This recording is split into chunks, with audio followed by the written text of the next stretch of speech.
Welcome to An Epiphany with Tiffany. My name is Tiffany, and I've just had an epiphany. This podcast is all about Christian singles looking for community. Christian dating can be quite a mess these days. I'll share stories from my guests and practical tips for successful love. Dating shouldn't be this hard, right? So grab your favorite snack or drink and curl up with this episode, and you might just have an epiphany of your own. Okay, so the one I want to start with, because I like your response, and I feel like it could be a really good discussion, Cool. is you believe in once saved, always saved, and do you think the Bible teaches different view of salvation? Yeah. Trying to remember what I put. It's page 3. Page 3. Yeah. Okay. Do you believe in once saved, always saved? Yeah. Yeah. So I feel like that's a complex topic. And you could really dig deep into that. But, I think something that resonated with me, I was seeing a Christian therapist for a long time. And, I think I was working on a lot of like my childhood trauma and, kind of like my attachment issues that came from my dad. My dad's an alcoholic and all of that. And so a lot of the things that we were working on was like returning to like, what's a healthy relationship with God, and how has my relationship with my dad impacted my relationship with God. And I think in that moment, like we had identified that I felt like, love was conditional or, from God, or, like I didn't really have a choice in that. Like I was just kind of like at, the mercy of whoever, Mm-hmm. I don't know if that makes sense, but, and in that moment he said, true love isn't forced, Kara. And I was like, oh, okay. So, I think we can choose God, but we can also choose to reject him. And, I think that's a choice that we have. So we can choose, we can say yes, but then we can also choose to say no later on. Mm-hmm. So, yeah. I love that you brought up attachment styles, because that's a huge thing. And I think a lot of us don't realize the correlation between how we see God and how things are with our parents. Mm-hmm. And, I've had, not that, I've had some like issues with my parents, obviously, because we all do. Yeah, but absolutely. I've noticed that too. Like I've equated the struggles with my parents to God, and how, okay, well, he, I don't feel very loved right now, so therefore God doesn't love me. Like those kinds of thoughts, which is like, where in the Bible does it say that? Nowhere. Right. First of all. Right. But then like the whole spiritual warfare aspect comes in, too, with Satan obviously doing everything in his power to make us believe that God really doesn't love us. Right. Like he'll take a little bit of truth and twist it. And be like, oh, did God really say that? Or are you sure? He make you question those things. But anyway, I think this topic is like one of those big issues among dating individuals right now. I keep hearing it being brought up, and I'm like, that's interesting. Yeah. Why is this being brought up so much? Yeah. I'm kind of like, this is interesting. Like, why do I keep hearing this being talked about among believers? And I don't know if it's like if it's an end times situation where, because we do know that a lot of the church is going to fall away, so I'm like, is that just like a stepping stone, or what is happening in the spiritual warfare realm of things? Whoa, I can speak around this situation. Yeah. But anyway, I'm always curious to hear people's perspectives because I think it is a little bit of a hot button topic. Yeah. So, Right. Yeah, it is. It definitely is. And I wonder too, like in the realms of dating, like why it's such a hot topic too. So I think there can be like a very real fear. And, you know, my current boyfriend brought this up too, as I was kind of going through some, I don't like the word deconstruction, but like, you know, questioning things that you've been taught as far as, you know, in your church and theology and stuff. And, you know, at one point in time, he was like, I'm just afraid that you're going to question so much that you're going to fall away from the faith. And so I wonder if that's probably really a real fear for people of, oh, I'm going to marry this person. They say they're saved, but will they stay saved? Will they stay in the faith? And I think there's probably a lot of fear there. So. Yep, that's a really good point. Yeah. I don't know. I just keep hearing it being brought up, and I'm like, why is this? Why? Because again, like I mentioned earlier, I'm a thinker, and I'm like, I think through all those things, and I look into the future, air quoting there, you know, and try and figure out possibilities. And so it's just kind of interesting to see the foundational stuff happening, if that makes any sense at all. So anyway, yeah. Interesting. So, yeah, I'm just kind of like, why? Yeah. But yeah, it just makes me think. Yep. Good question. Okay. Where is the next one I want to go to? Yeah, I'm going through the questions too.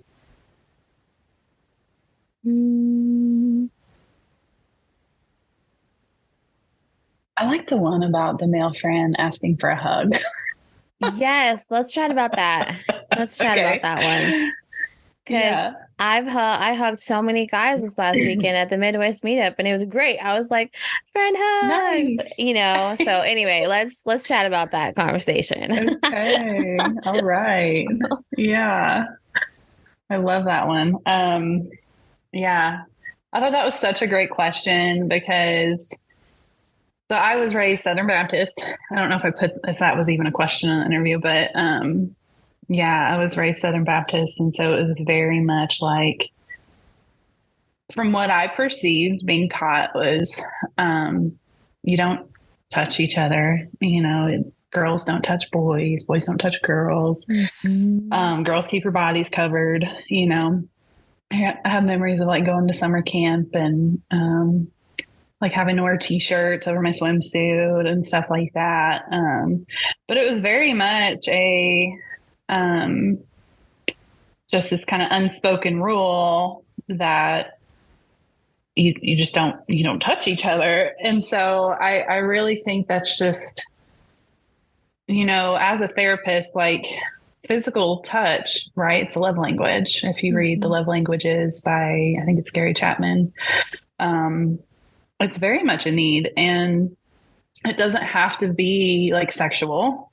It can be totally platonic. And it's not like, oh, because I, you know, front hug my friend that it's going to cause him to lust, you know. It's like, it's a very legitimate human need. And I think we all need touch and we all need hugs. And especially as singles, I remember I had a friend, one of my best friends, she moved away I live in Kansas City, and she moved away, but we were, when she was here, we would hang out all the time, and she would just like, you know, do these gentle pats on like my arm and like my shoulder. And I remember like thinking about that. I was like, wow, I didn't realize how much like I really appreciate the way that she just touches me in a very platonic way. And I realized in that moment, like, that is such a need. We all need that. And so, yeah, I would say what was the question if he asks? What's the best way a male friend can ask for a hug when he needs one? Yeah, I would just say, yeah, just ask. Like, you can just preface it with, hey, I'm having a hard time and I could really use a hug. And I would be absolutely down for that. Like we all have hard days, and Mm-hmm. I have days myself where I need hugs. So Mm-hmm. yeah. Yep. Before the meetup, I don't know if you saw the post in 824, but I literally prefaced it to everybody. I was like, y'all just need to know I am going to just be like this, arms wide open all weekend long. And if you see me like this, you better fill the space. Yeah. And, and so then everybody was like, yeah. And then, well, not everybody. Some people were like, no, don't touch me. But then I was like, okay, you also have to tell me if you're not a physical touch person, because I'm just going to assume y'all are. Okay. So if you're not, you better tell me, and then I'll give you one hug and I will not touch you again unless you say it's fine. But it was just so funny because one of the girls, I had no idea she was not a physical touch person. She never said a thing. And every time I saw her, I gave her like these big old hugs because that's who I am. I love that. And it wasn't until we got home and all that on Monday morning, we were just chit-chatting and just kind of reflecting, or Monday at some point, we were just kind of reflecting on the weekend or whatever. And she's like, I have to tell you something. And I'm like, okay. You're like, what? What did I do? What did I do? She was like, well, I'm not a physical touch person. And instantaneously, my whole body went, oh my gosh, because I know how many, I know how many times I hugged her.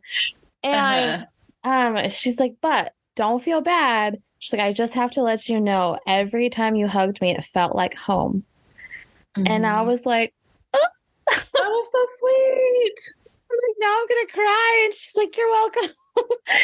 Oh. But I'm like, well, now I wish I could hug myself, but I can't. So it's fine. That'd be nice. Yeah. But she gave such great hugs too. And so I thought, okay, she's definitely a physical touch person, because I usually I can usually figure out pretty quickly if you're not a physical touch person based on how you hug me. And so, but she always went full in.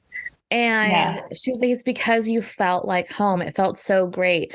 And she's like, and I come from a family of physical touch people that I'm like, don't touch me. And so I'm like, oh, okay. Yeah. More now. Oh, like now I wish I'd given you more hugs. Yeah. That's so sweet. Again, just ask for hugs. Like, or, just take them too. Like, that's fine. Just take them. Just take them. Just take them. Just literally just walk up to me and be like, hug me. And I will give you a hug. Yeah. Same. I feel like we live in a society where it's like, I went on a vacation to Portugal, and I met an Israeli lady. She was a refugee. It was like right after the whole stuff, everything in Gaza happened. And, she was talking to us about like just everything going on. And we were just, me and my friend, we were just listening and like, oh my gosh, we're so sorry. Like, we hate that for you. And I was like, can I hug you? And she was like, she was like, Americans are so different because you guys ask to hug, and basically saying, in Israel, we just hug and kiss each other. Like, you don't have to ask. Yeah. So, I feel like we are so, I don't know. There's just like this culture of like, it's weird to ask for hugs, or it makes me vulnerable, or like, we don't like that for some reason. A lot of us, not everybody, but. Yeah. I think a lot of it ties into purity culture, in my opinion. Mm-hmm. Like those of us that were raised heavily in that, and like we're trying to figure out, how do we handle life now in our 30s and 40s? And, what does that look like? Can we have friends that are the opposite sex without there being anything there? Can we actually have physical like contact with a member of the opposite sex and then not be sexual? Yeah. You know what I mean? It's just like, it's crazy to me to see how, for lack of a better phrase, messed up we all are in those aspects, because I like I said, I am a very physical person, and I Mhm. will be that girl who will just be randomly touching people and Mhm. and all that stuff. So a lot of people are like, oh my gosh, you like this guy, you like that guy, you like that. And I'm like, no, actually I don't. I just like to touch I people. just like to touch people because it makes me feel good too. Yeah. And I think it's like this just like unspoken thing that, like you said, we all kind of need it and we just don't know how to ask for it. Hmm. And not seem like creepy or weird or, Yeah. whatever. And it's just like, just Hmm. say, hey, can you hold my hand right now? Like I've done that too. Um, Yeah. or like, hey, can you just like stand here and hug me for a second or a little longer than a Hmm. second, but Yeah. like, can you just love on Right. me for a minute? Um, Yeah. yeah, I think that was the hardest part about leaving the meetup is like, I'm like, I'm gonna run out of Oh. hugs. I'm like, okay. Yeah. But anyway, just Mm. I think that's a good point. I think a lot of guys need to hear that too, that it's okay Yeah. to It's ask. okay. It's totally It's okay. it's totally fine to be vulnerable in that way. Yeah. Because I even Hmm. know people who aren't physical touch people that I've been like, hey, I really need a hug right now. And they'll be like, okay, and it might Hmm. not feel the same as if I was hugging somebody else who like is a physical touch person, but they still went Hmm. outside their comfort zone to try and make me feel better, you know? Right. Right. And so it's like, Yeah. just put it out there. We need to learn Yeah. how to discuss what we need. Yeah. Yeah. I would say it's like an emotional need, right? Physical touch kind of feeds into that emotion. It's like a form of intimacy that's platonic and, Hmm. absolutely. Yeah. And I think, yeah, another point, like speaking into just kind of like the culture is, like a lot of men probably feel like they can't ask for that, like emotional needs that especially for men, I think for us women, like it's very normal, probably more normal than it is for the guys. And there's Hmm. probably a lot of pressure and anxiety around that and fears of being like not manly or, you know, so I Hmm. think they have a whole different battle with that. Hmm. I would agree. Yeah. I would Yeah. agree. But Yeah. maybe after they hear 100 women, just tell them, just ask. They might get it. Yeah. Most of us want to give hugs. We're like, heck yes. Like we love to do. Yeah, I want to literally. make you feel better. Yeah. Exactly. It was funny though, Absolutely. because a couple of guys did at one point just do that. They literally just were like arms, and I was like, okay, here you go. Like, let me hug you right now. And Yeah.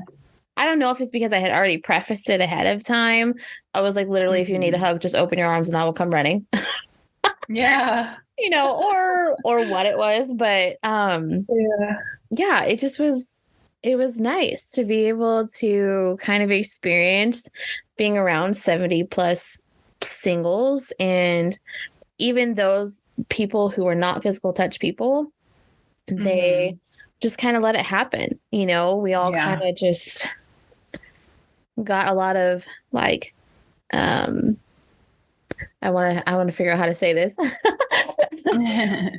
We got a lot of like moments where we could see like the body of Christ, if that makes any sense. Like Yeah. just being able to be among other single believers and it not Hmm. necessarily be because we were interested in anybody there, like romantically. It Right. was just we're spending time as the body of Christ and Yeah. we can love on each other. It doesn't matter where we came from, what our past is, or anything like that. Hmm. It's just we're all in this together and Yeah. we're going to feel loved for a weekend. Yeah. I love So, that. yeah. Yeah. Mm. Anyway, Yeah. That's good. it's another little rant. I'm still processing the weekend, so that's probably why I keep bringing it up. Was that this weekend? This past weekend? Yeah. Oh, how nice. Yeah, it was That's a lot of cool. fun. It And was it was really, in the really Midwest? fun. Yeah, Yeah. we were in Okay. Indiana. So Nice. Okay. yeah, That's cool. it was an Yeah. experience. It was a lot of Yeah. fun. That's cool. Good. Yeah. That's Love awesome. it. I'm like waiting for the next one. I'm like, where are we going next, guys? Yeah. That's awesome. Love that. Yeah.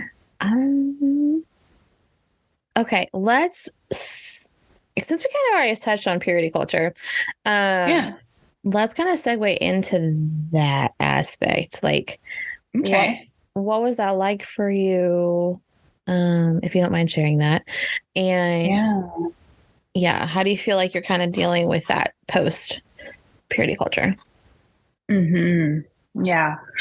Um, Purity culture, as I said before, I was raised Southern Baptist. So, just a lot of stuff around, that I was taught around like how to, like, it was my responsibility to not make the men lust. Right. And just kind of like this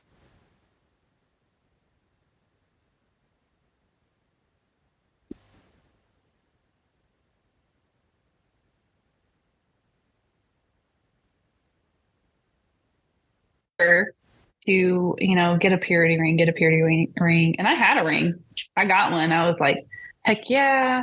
I'm going to do this. But I think my motives were, I was a teenager, so I think my motives were more of just to kind of fit in. Right. Mhm. Or more social and not, yeah, I'm not certain that my heart was actually in the right place with that.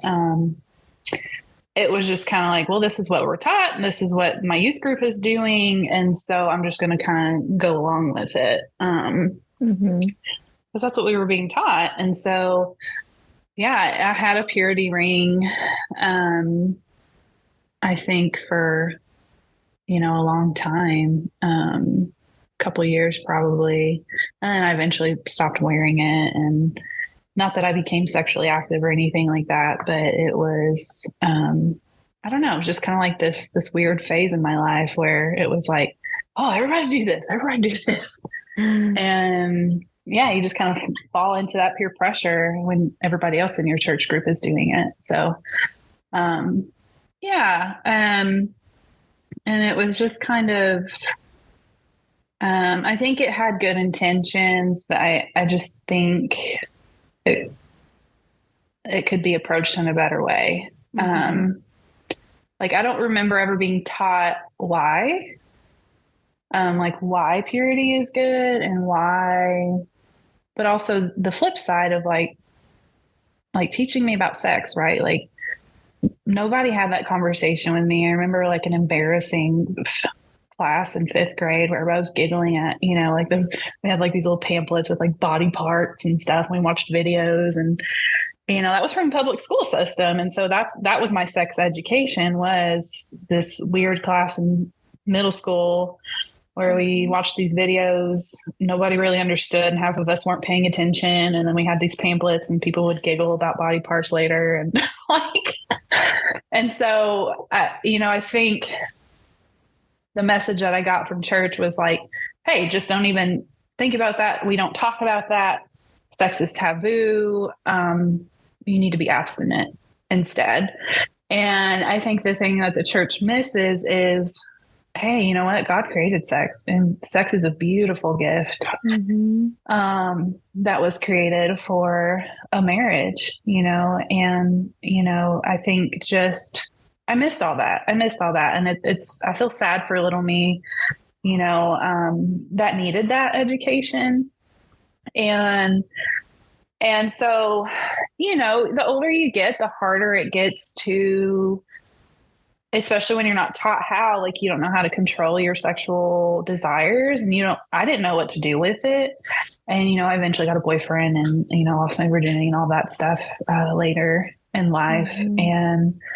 And, but I felt shame about that. I remember like feeling a lot of shame about that, um, from my past, being raised as a Christian and in a purity culture. Mhm. So anyway, Yeah. And I think I struggled for many years with, eventually kind of went down the path of, after we broke up, I continued that path with other men. And I feel like purity culture, I don't want to blame it or anything like that. It was definitely my own stuff. I eventually had a season of promiscuity where, I was sleeping around with strangers and all this stuff. And that's eventually what led me back to Christ. Actually, it's a really beautiful redemption story of mine that, I'm not proud of, but I also see God's grace in that, and how he used bad instances, scary situations that really pushed me back into his arms. And that's how I truly feel. That's when I truly feel like I was saved, honestly.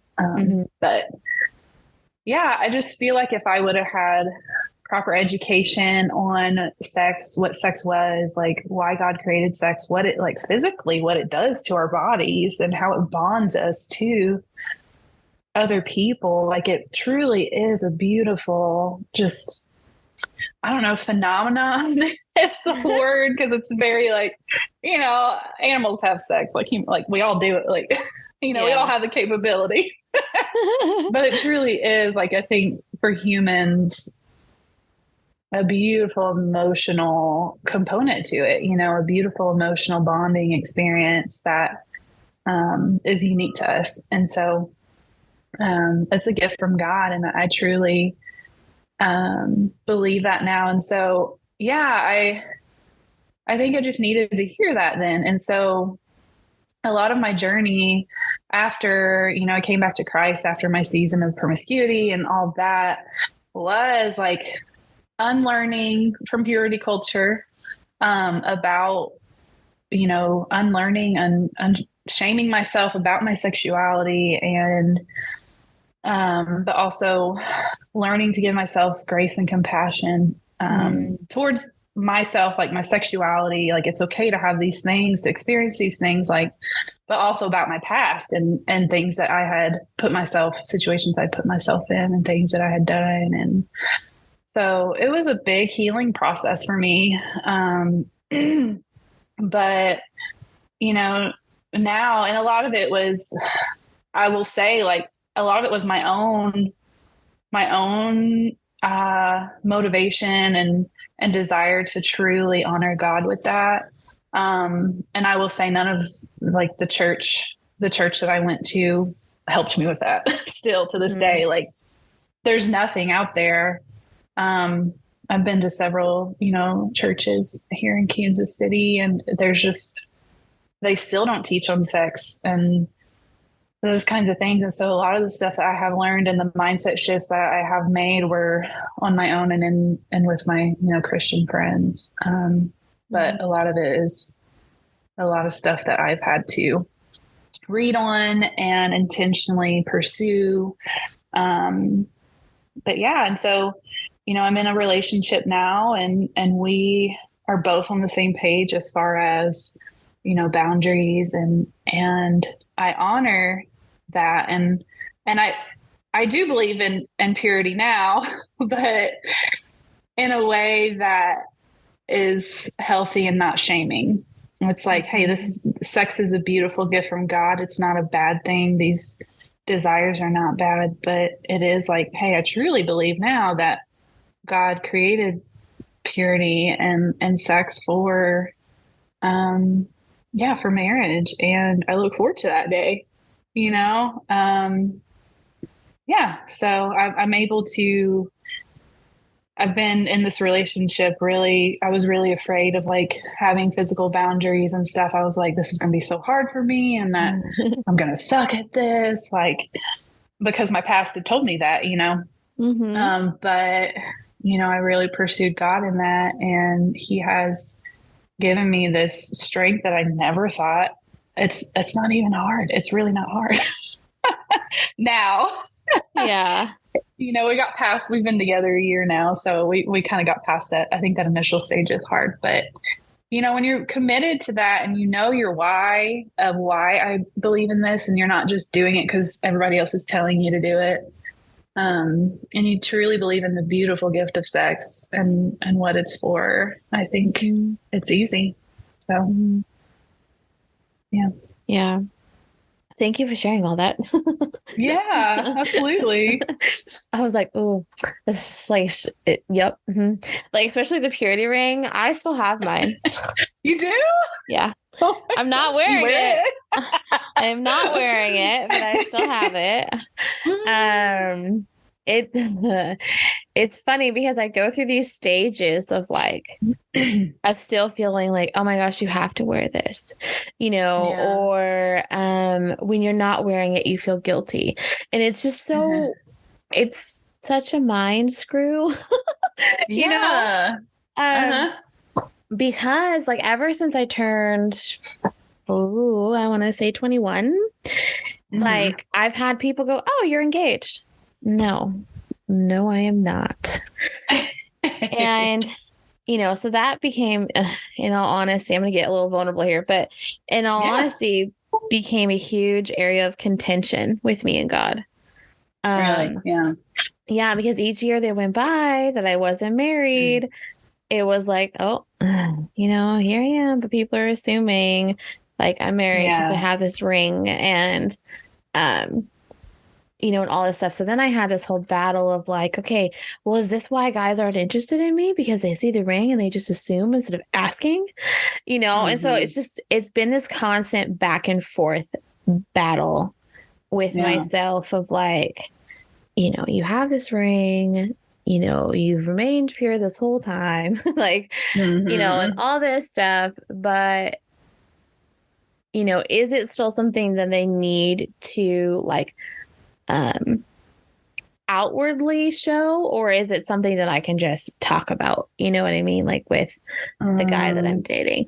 And so it's just kind of like this weird conniption I still find myself in of like, do I have to wear it because I have it? Or is it something that I just keep and eventually give to my future husband and be like, here you go. Like, you know what I mean? So I don't know. It's just kind of one of those things that I think I will battle for as long as I'm single.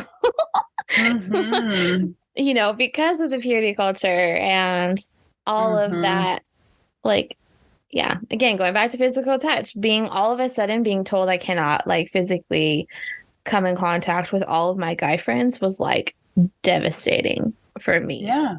And I think that that's a lot of the reasons why I have like some of the deep-seated struggles that I have, and I'm trying to work through in therapy. Of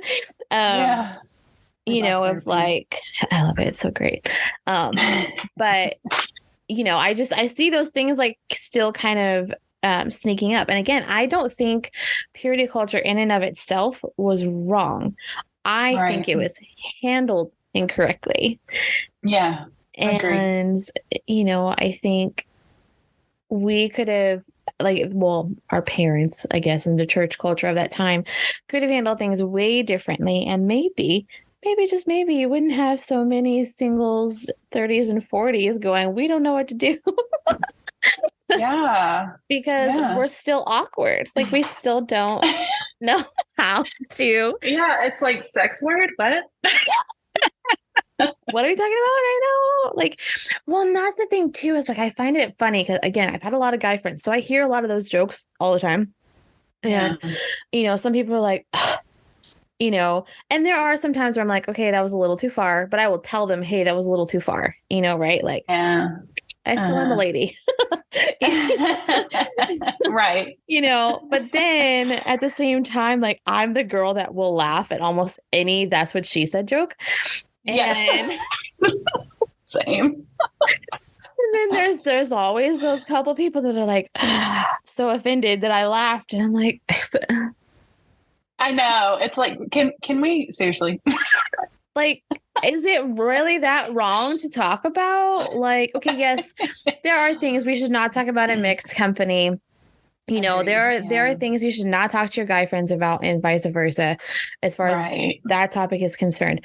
But is it really that taboo that we can't talk about sex among mixed company. Like, right. We're adults here. Yeah.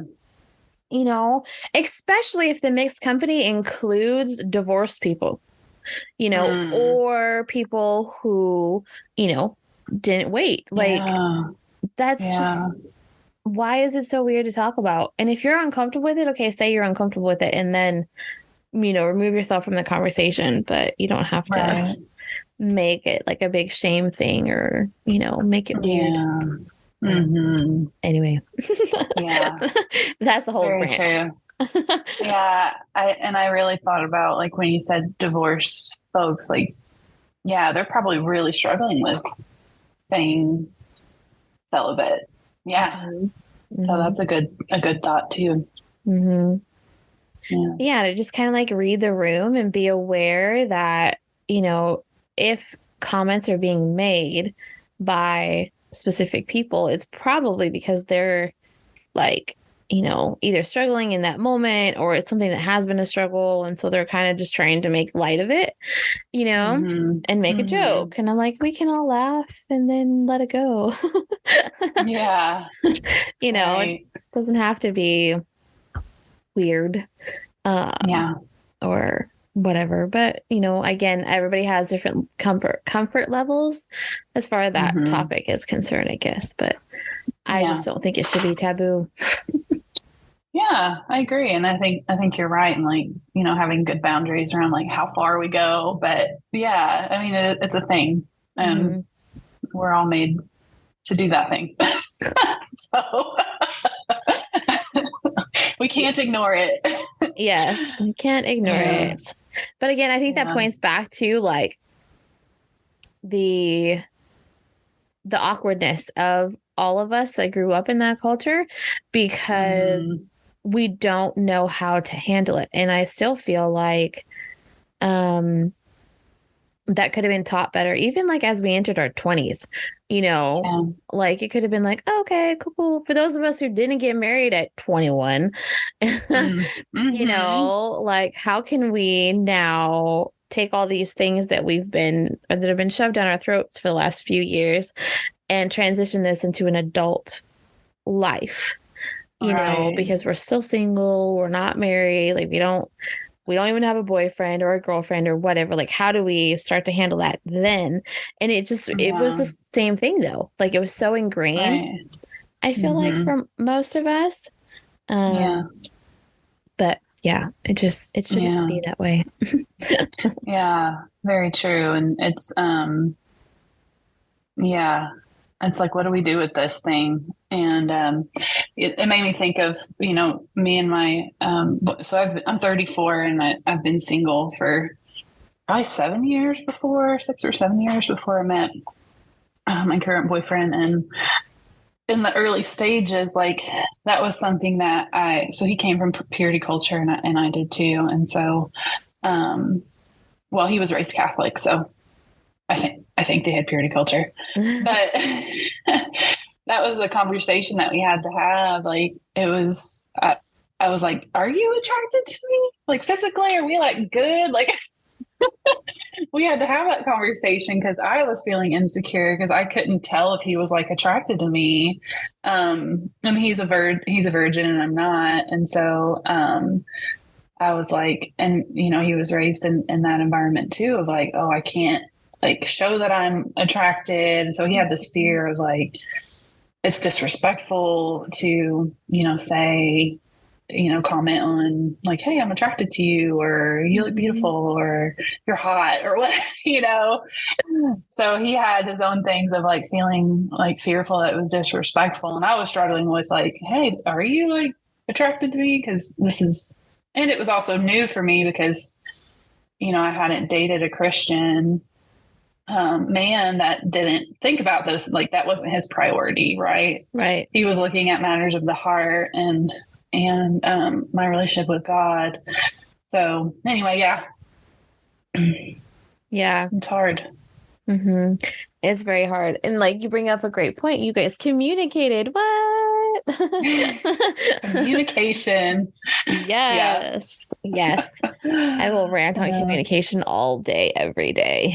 Yes. So important. It is. And it's like, even if it's awkward and even if you're fumbling over your words, you can still have a conversation as long as the other person is still willing to dive into what you're really trying to say. Yeah. You know what I mean? And then, yeah, communication is just so important. I think a lot of us suck at it. Yeah. Well, and if you're functioning under like, we can't talk about this rule, you know, if you were raised in that way, then it's probably scary. So. Yeah. Been there, done that. I swear, if I have to have the conversation, I will, but like more than one more time about how I'm waiting for marriage, I'm probably going to like lose my mind. It's so annoying right now, like in the dating culture, and because most guys are like, oh yeah, I'm a Christian, yeah, I'll wait for marriage, and then like 2.5 seconds, 2.5 seconds later, so what you wearing? Really? Yeah. Oh yeah. Really? It's such a thing. Yeah. Thank you. Next. Thank you. Next. Yeah. I remember going through that a lot too. And I eventually got to the point where I was like, I think this is just going to be one of the first sentences that as soon as I start talking to somebody, by the way, I'm saving myself for marriage, like no sex until marriage. And I truly believe in that. And I think I started just saying it right out front. So, but yeah, I remember that too. It was so frustrating. It was just like, okay, well, you don't believe in this, but, you know, the Bible's pretty clear. So I don't, what kind of Christian are we? Like, I don't know. It's confusing, right? Yeah. Yeah. And I mean, again, we all have these desires and struggles, but still, like, if you're a guy, gentlemen, I want you to hear this. If you are a guy who struggles in that way, and you're trying to walk the path of purity, don't come at talking to a woman like that. You know, like say, hey, yeah, I'm you know, I'm trying to save myself for marriage. I do struggle with it. But then set that boundary and hold yourself to that boundary. Like, don't keep trying to push her boundaries at all, because that's a whole nother thing. But anyway, it's so frustrating nowadays talking to people and trying to get to know guys, and then knowing that there's this conversation we have to have, and however they respond is going to either continue it or going to end it. You know, and also, like, don't call yourself a Christian if you're not going to walk in that. Walk the walk. Walk the walk. Like, please don't. Please don't. Because I'm going to figure it out. And most of us women will figure it out also. Like, I think that's a huge issue right now. Is there a lot of guys saying, I'm a Christian, and they'll check that little box on the dating app or whatever, but they don't follow through. And that's like a huge no-no for many of us. So absolutely. Yeah. That was definitely a main frustration for me. And it's just like the term Christian itself has almost somehow developed all these little like subcategories, right? And it's like you have to find like what is Christian and what does that mean? And how do I look for that in somebody that I'm dating? And how can I tell that they're actually being truthful about that, or at least in the way that I think Christianity should be lived out?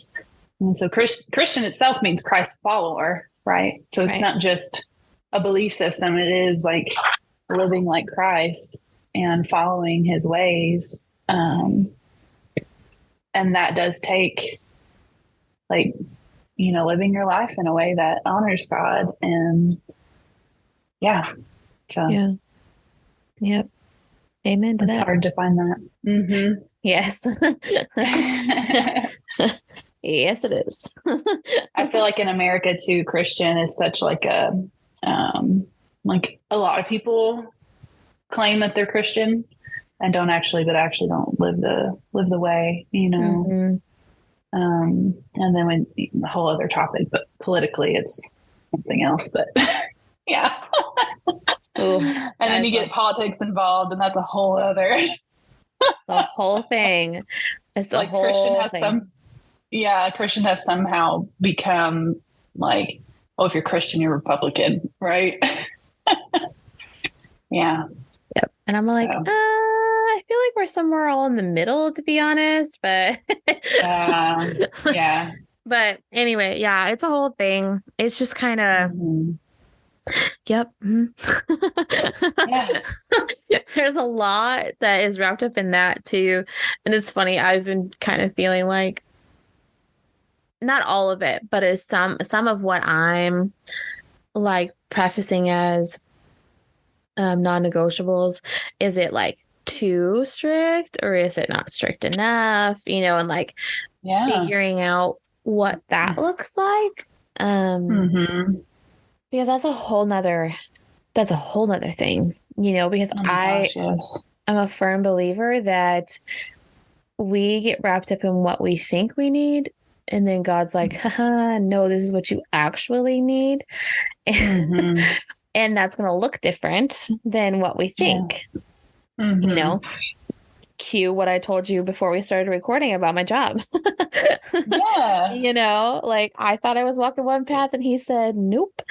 But again, like being in this job for now almost 2 years, like I can see it. I know now why I had to go through what I did to get to where I am, and I'm okay with it. So it's learning to let go of that within a relationship too, instead of just like, oh, it's my job, whatever. Like that's, no big deal. But like having the control on who I think I need versus who God says I need. Absolutely. Yeah, that's a good one. When I first became a Christian, I'm 34 now. When I was truly saved, I was raised in the church, but fell away and all that stuff. But when I was truly saved, I was 26, 27, so later 20s. And that was a big part of why I started really throwing myself into the Christian singles community, because I was like, I don't know how to do this. Like my church isn't telling me how to do this. Like I was moving away from, worldly dating and trying to remain, live my life and date in a way that honored God, but I had no clue absolutely what I was doing. But I remember I dated this one guy, and he was the worship leader, right? Everybody wants the worship leader. And I almost got obsessive about it. And I was like, oh my gosh, this is what I need. He's what I need. He's like, a leader at a church plant, and he leads worship, and he goes to Bible studies and all that stuff. And we dated for a little bit, and, but it eventually ended, and it ended in a very hurtful way. He just didn't communicate, and just kind of, I would say, led me on in a sense.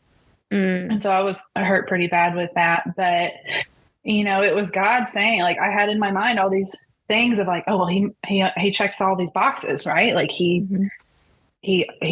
a Christian dude. So in my mind, I was like, he's the one, almost like that's what I had created in my head, the story I was telling myself. Yeah. And then it ended, and I was absolutely heartbroken. And it was a very dramatic story, and another woman was involved and all that stuff. But so I won't tell all the details, but it was God bringing he was bringing to my attention that, like, hey, yeah, he is a Christian dude, but that doesn't mean that he's good for you. That doesn't mean that he's the best for you. I have other plans for you.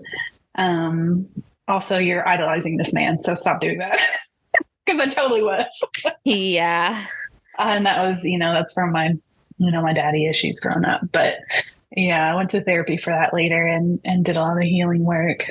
But yeah, we can construct these visions in our head and think like, oh, well, if he checks all these boxes. He goes to church. He serves at his church. That doesn't mean that they're good for you. That doesn't mean that they're the person for you. But I think we can get so excited because it feels like, for at least as a woman, like Christian men are so few and far between, like actual Christian men, that we get so like excited about a potential person, right? And we get all wrapped up in this fantasy world of like, oh, he's the one, like he could be the one, and yeah. So. Yes, we do. Yep. Been there one too many times, and I'm like, okay. Same. It's hard. It's so hard. Yeah. Super, super hard. Yeah. Like the older you get, I think the harder it is to. Absolutely. Yeah. It's just like, There's okay. Yeah.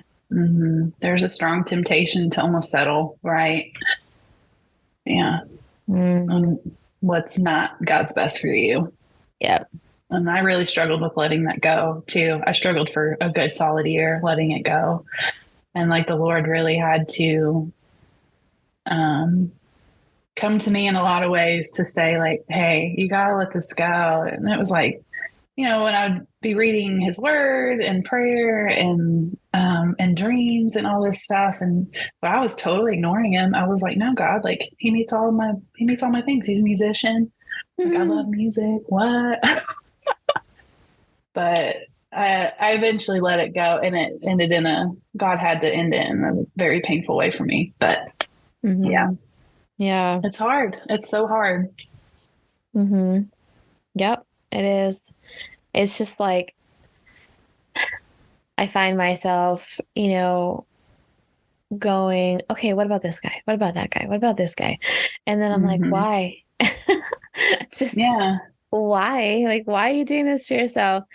You know, and the struggle of just wanting that so bad and having the desire for as long as I've had, even praying like, God, if it's not your will, just take it, you know, like just remove the desire to be married, remove the desire to be a mom, you know, and then those desires, every time I pray that, those desires get heavier, and I'm like, okay, so maybe I'm not supposed to be trying to get rid of this. Yeah. But at the same time, it's like, okay, well, so where is he? You know? And yeah, just that constant like battle of, okay, I'm pretty positive he's not in this state, but you have me here and you're not opening the doors for me to move yet. So it's like, what am I missing still? You know, to get to that stage. But, you know. Yeah. It's like, am I supposed to be doing something? Right. Yeah. Yep. Yeah. And I think that's a good thought for, like, our brothers in Christ to keep in mind too, that are single and dating, and that I think a lot of women, especially the older we get, we really struggle with that, right? Like the desire to be married, to settle down, to, you know, for a lot of us have kids and start a family, and how strong that desire gets. It almost feels like the older we get, the stronger the desire gets, right? At least that was my experience. In my early 20s, I was like, I'm too busy, like, with my career. And I was just kind of dating for attention, honestly. But, you know, you do reach an age where you're like, okay, well, I'm ready to, you know, have a life partner and raise kids. And so I think that's something good to say to the men, for me personally, how important it is to communicate where you're at. You know, this guy I dated, he, like I said, I don't know if he was afraid to say that, like he was afraid to hurt my feelings, but I needed to hear from him, like, hey, this isn't, like, I'm not interested in you in that way. That would have really saved me a lot of heartache. And so, yeah, I think for the guys, just like communicate, make your thoughts and feelings clear. Like if you're not interested in somebody, let them know. Don't lead them on. Who cares if she's a part of your church? Like, and you're afraid that you're going to hurt her feelings. Like in the long run, you're saving her a lot of hurt. Mm-hmm. You're going to hurt her in that moment, but it's going to be better for her in the long run. Mm-hmm. Yep. I literally just had that happen this week. Oh, I'm so sorry. It's okay. Yeah. It's okay. It hurt, but now I'm like, yeah, that's fine. I can move on. But yeah, again, it's like, just be clear if you're, whatever, like you're not interested or whatever the case is, just be open about it. Like, even if you are interested, like, just be open about it and let everybody let the other person know, hey, this is where I'm at, because then, it opens up those lines of communication, allows them to let you know where they are, regardless. And yeah, I mean, it sucks. It's scary because it's rejection, possibility of rejection, right? Or, whatever. But in my opinion, like, I struggled to be the one to initiate and say, like, hey, I'm actually interested in you, because I feel like I'm taking control and I'm leading and I don't want to lead.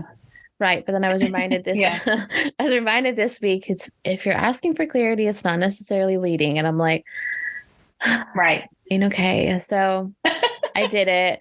I ripped the Band-Aid off. But good job. Thank you. It sucked, but it's okay. Yes. It's hard. It's vulnerable, right? It's very vulnerable. But that's the irony is, well, he may or may not listen to this at some point, but it's fine. The irony is, like, I've had very few experiences with the guy actually being decent on the other side of that initiation, right? And his response was like super sweet. And I was like, okay, cool. Like, we're good. Like, we're good now. I might need a minute, but we're good, But it just was so nice to actually kind of have that experience on the flip side of, I've only had one other guy actually be a decent human being. In that aspect. And so the fact that he was too, I was kind of like, okay, maybe this is what God wanted me to show me, that even though he is not interested in me, he's still going to be a decent, genuine guy about it and not, make me feel like crap. So, I mean, I still felt like crap because the rejection, but it's fine. He didn't make me feel like crap in like how he went about it. So if you're listening, thank you, because he did say he was going to listen to the podcast. So thank you. So thank you for being sweet and genuine. And I appreciate it. Gentleman. Yeah, but it was funny. I was like, this conversation is going to this point. Do you want to talk about this? And then I'm like, yeah, you're going to talk about it.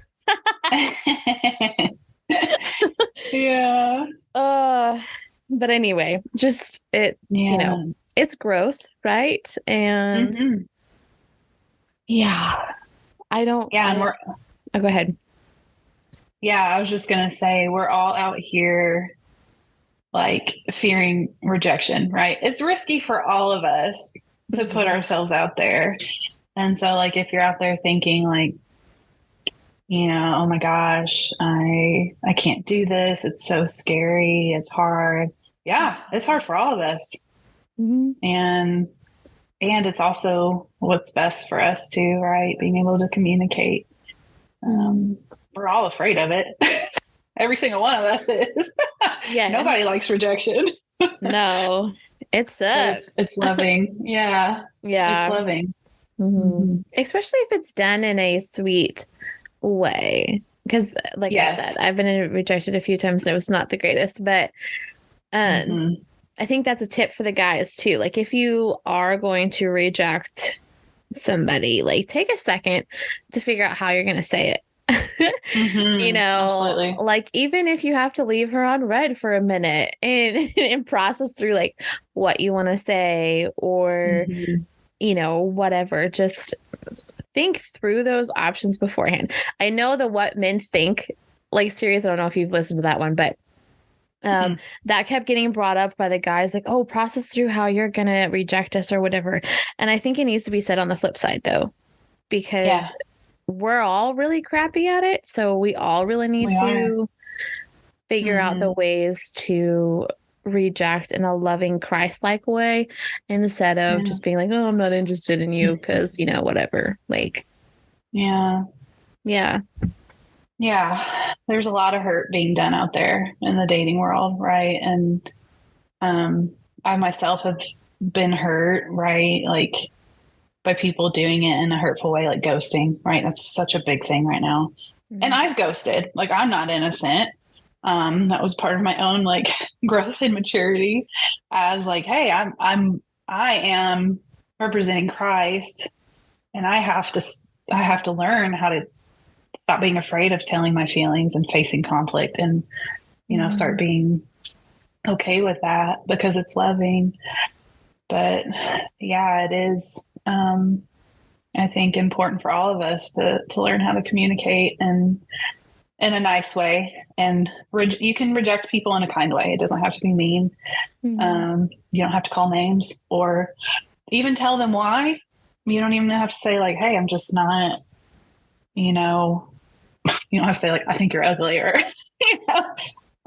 your personality sucks, or you're boring, or anything like that. Like Yeah. you can say it in a nice way, like, hey, I just don't feel like there's a connection, or I'm sorry and I wish you the best. And that Yeah. is loving. That's loving. Yep. It is. It is. Yeah. Oh my goodness. Well, that was a really good conversation. It's already Yeah. after 10, so that's why I wanted to like check in with you. Um, Okay. and just see like, do you have fewer minutes? Are you good? I feel like that was a pretty good conversation. Yeah. But Yeah. I think it was great. I could do probably one more if you wanted, or we could okay. end there. Yeah. Okay. Well, I guess I'll just ask you if there's any other like thoughts you just kind of want to throw out there for like current dating. Like if you had a best guy friend and he was asking you, how do I do whatever? Like how do I talk to a Mm-hmm. girl or how do I handle a specific situation? Like what advice would you give men? Mm-hmm. In particular about dating. Mm-hmm. Um, I would say, um, yeah, if you're interested in a girl, I would say just tell her. Ask her out. I feel like a lot of Christian men really struggle with insecurity, because as we talked about, like the church just doesn't teach us how to date lovingly. And the whole, if you're raised in purity culture, there's that whole aspect. But I would say my biggest thing is just like spend time processing how you feel about this person.